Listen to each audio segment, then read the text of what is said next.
So let's just go over this timeline.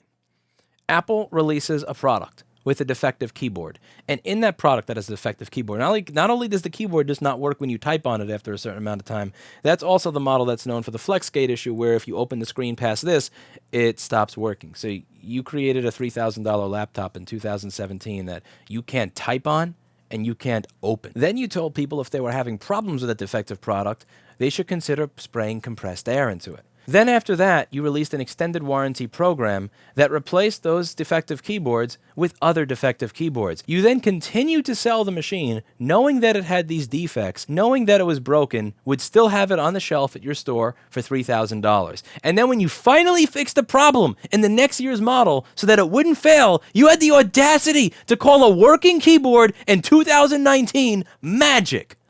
What the fuck?